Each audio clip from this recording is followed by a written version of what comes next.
Welcome back. Communities across Monroe County continuing to mourn the loss of 29-year veteran of the Rochester Police Department, Tony Mazurkowitz, killed in the line of duty last week. Calling hours are open to the public next Sunday at Keenan Funeral Home in Fairport from 1 to 8 p.m. There will also be a funeral at Blue Cross Arena Monday, August 1st. Officer Mazurkowitz was very active in the parenting community where he and his wife raised their family. Blue ribbons strung along the trees just outside of the town hall for Mazurkowitz. The Rochester Police Department announced they will award Officer Mazurkowitz the Medal of Valor and Purple Heart for his service. The victim in the overnight shooting on North Clinton Avenue Saturday has been identified as 26-year-old Anthony Rosario. Officers responding to the area around 3:30 a.m. finding Rosario with multiple gunshot wounds. He was pronounced dead at the scene. It is worth mentioning this shooting took place less than a mile from the location of a triple shooting where 2 people were also killed last Wednesday.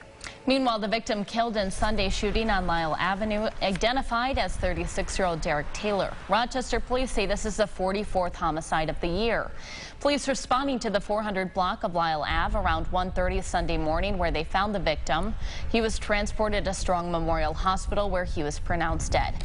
Currently, no suspects are in custody and anyone with info is asked to call 911.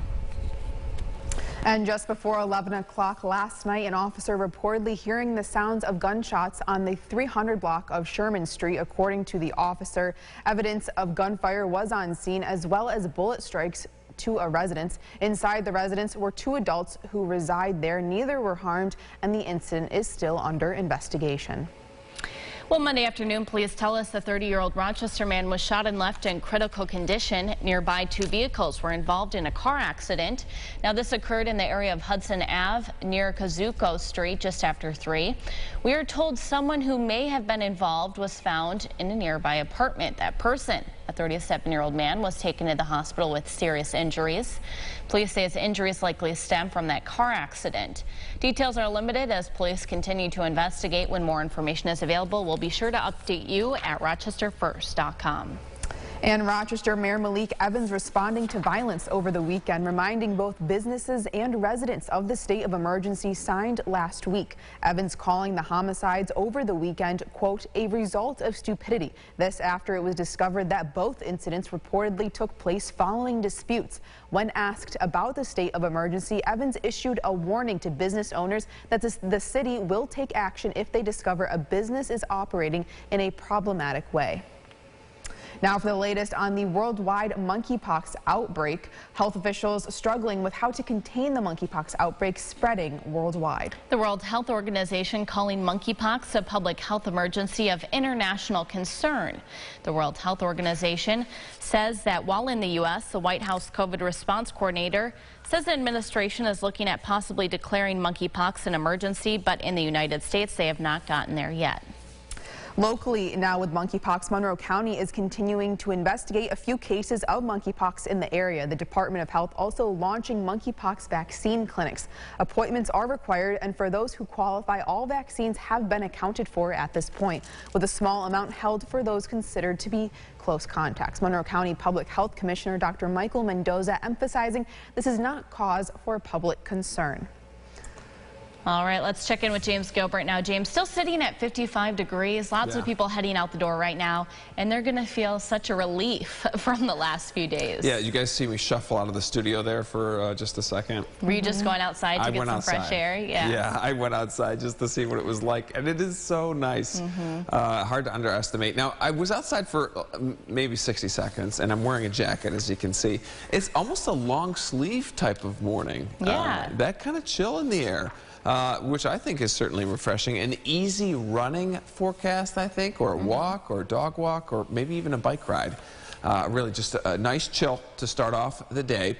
By this afternoon, it's shorts and a t-shirt. Right back into the upper 70s, certainly very comfortable. The humidity stays down. We'll notice a slight uptick in humidity later in the week. We'll talk about it at the end of the show.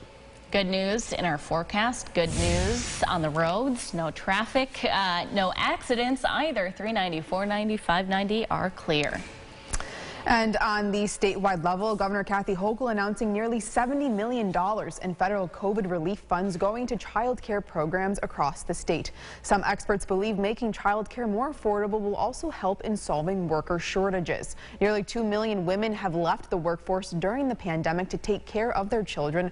Officials are also expanding child care subsidies, making more families eligible for financial assistance. In 2020, adults ages 18 to 24 reported the highest average loss due to scams, according to the Better Business Bureau. While the older generation sees more scams coming in through the form of phone calls, that's not the case for younger people. Scammers aim for young adults with social media ads, websites, or text messages. All right, switching gears now, a film written and produced by RCSD students, now a finalist for a local film festival. That's right. Students from 3 different classes at Edison Tech combined their unique skill sets for months of hard work. Erica Cost joins us now from the newsroom with more on the behind the scenes. Good morning, Erica. Good morning, and these students came together for a special collaboration to make a film on any topic that interested them. ELA, government, and digital media students all had an idea for something big. They submitted it to the Rochester Teen Film Festival and have been selected as one of 10 finalists. Students at Edison Tech have submitted projects to the festival before, but never in this way. Social studies teacher Melissa Rich says the idea came to her and a few others to make it a collaboration among different classes. Why not introduce them to other students with different skill sets, send them into the field to conduct interviews, and give them high-tech tools to piece it all together. They choose the topic, which turned out to be a hard-hitting one. Students explain the topic they chose: redlining, racial discrimination in terms of neighborhood resources and housing. They interviewed a former Rochester Mayor Lovely Warren, current Mayor Malik Evans, and more. All the shooting, interviewing, editing, and narrating completely on their own.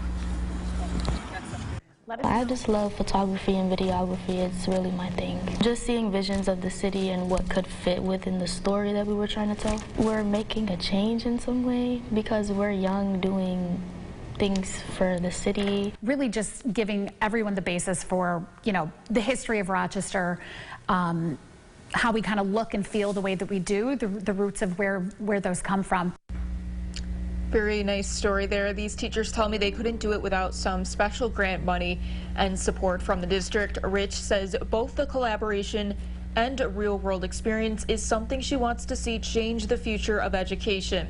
As for the students, they'll be eligible for some prestigious awards later this summer. In the newsroom, Erica Cost, News 8. Thank you, Erica. The film by these students, called The Unattainable Dream, will be showcased at the Rochester Teen Film Festival in August. For more information, you can visit our website, rochesterfirst.com. A Finger Lakes Railway locomotive derailing yesterday morning, happening near Himrod, New York, on the west side of Seneca Lake. The engineer on board suffering minor injuries. Now, this is a train featured a lot on News 8 on Kutchko's Cam. The train goes from Himrod to Watkins Glen 4 times a week to the salt facility. There was quick cleanup from first responders yesterday, preventing fuel from escaping the engine. The train about to be assembled when the locomotive apparently struck a diversion plate, sending it on its side. Crazy video there. And here's what some people might be talking about at the water cooler this morning. Adele rescheduling dates for her Weekend with Adele. The Grammy-winning singer abruptly canceled the shows the day before they were supposed to begin back in January, citing production delays. Now, in addition to the rescheduled dates beginning in November, 8 new shows were also added. I've never seen her in concert. I would absolutely love to. I think she's just amazing. I agree. Not Adele, though. No? No, I mean, her concert's being, rescheduled like that. Yeah. If anybody, not Adele. Yeah, I know. Yeah. Oh, I know. James is a big Adele fan. I mean, look, it's all just water under a bridge. Right. Good one. Good. I see what you did there. Good one. Yes. No water coming down today. We're dry for this afternoon. It should be a lovely day, maybe for an outdoor concert. Temperatures climbing into the upper 70s. We do return to the 80s, though, as we get for the rest of the week. I think Wednesday, likely mid-80s there. Thursday, best chance for rain, but that's for the first part of the day. And then this weekend shaping up to be a pretty good one, Saturday and Sunday. A lot of fun outdoor events going on. Big one is at my alma mater, Oswego. The Oswego Harbor Fest is happening this weekend. A lot of good shows over there. So many fun activities for this weekend. It's so nice. If you guys remember last summer, it seemed every single weekend featured rain. Yeah. As of right now, this summer has been shaping up so far. We've had a good summer, to be pretty good. Yeah. All right, James, thank you. Thanks so much for watching News 8 at Sunrise. Our next update is coming up in 30 minutes. CBS Mornings is up next.